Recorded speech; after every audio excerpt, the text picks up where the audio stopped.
Bonjour. Donc aujourd'hui, j'espère que vous allez bien. La rentrée a commencé. Bon, chacun va de son bon train. Certains veulent réviser, ils peuvent réviser. Certains attaquent la rentrée directement. Certains sont dilettantes, donc sont paresseux, ne font pas grand-chose ou quoi que ce soit. Ce n'est pas grave. Moi, je peux tous vous prendre en main si vous me contactez sur mon Instagram. Et du coup, on peut faire la révision ensemble. Moyennant finance, je peux vous prêter main forte. Mais bon, c'est pas le sujet de la vidéo. Donc aujourd'hui, nous allons faire la différence entre la distinction plutôt, établir la distinction entre une division et un nombre fractionnaire. Beaucoup de personnes disent que la division et le nombre fractionnaire, c'est la même chose. Parce qu'une fraction, on peut la diviser et tout ça, alors que c'est pas exactement la même chose. Avant de venir de fond en comble sur les problèmes, une division, c'est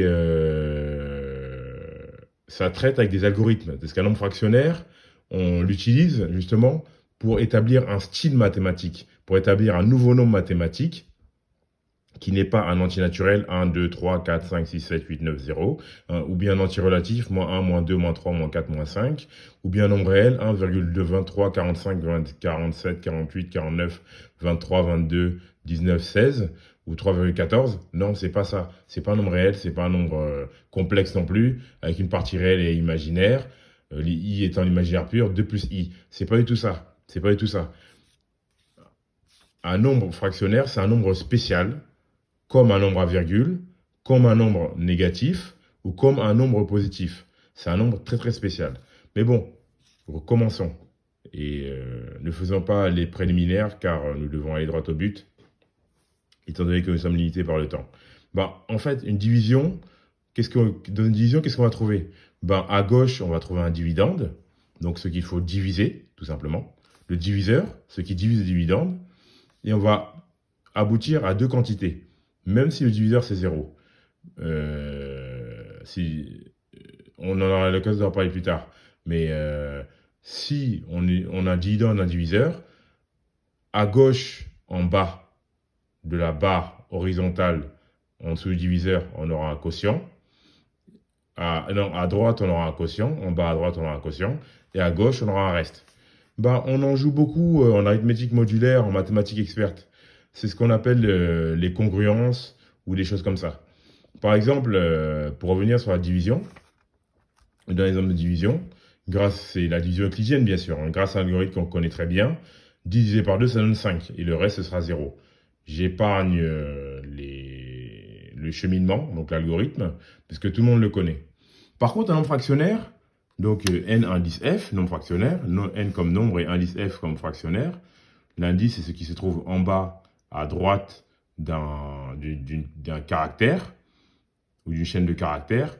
Donc, il faut savoir que n indice f, c'est très simple, ça désigne un nombre fractionnaire.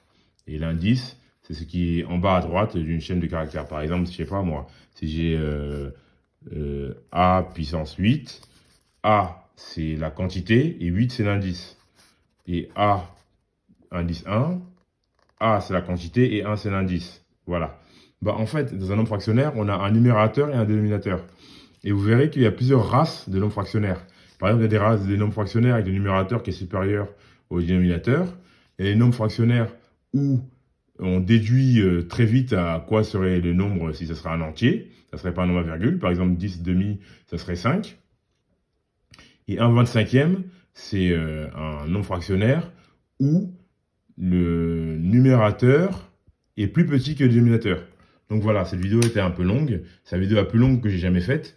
Mais vous avez vu la différence maintenant entre un nombre fractionnaire et une division, ou plutôt une division et un nombre fractionnaire. Donc voilà, c'est tout ce que je voulais dire. Donc j'espère que tout va pour le mieux et que vous abordez l'année sur les chapeaux de roue. Travaillez, travaillez, travaillez, parce qu'il n'y a que le travail qui paye. Et je pense que j'en ai dit assez. Sur ce, je vous dis à plus tard et passez une très très belle nuit ou une très belle journée. Une excellente journée ou une excellente soirée ou une excellente nuit. Et n'allez pas trop sur les sites rocambolesques. Je parle bien sûr de YouTube et de ces facéties et de ces pubs qui sont plus qu'intempestives.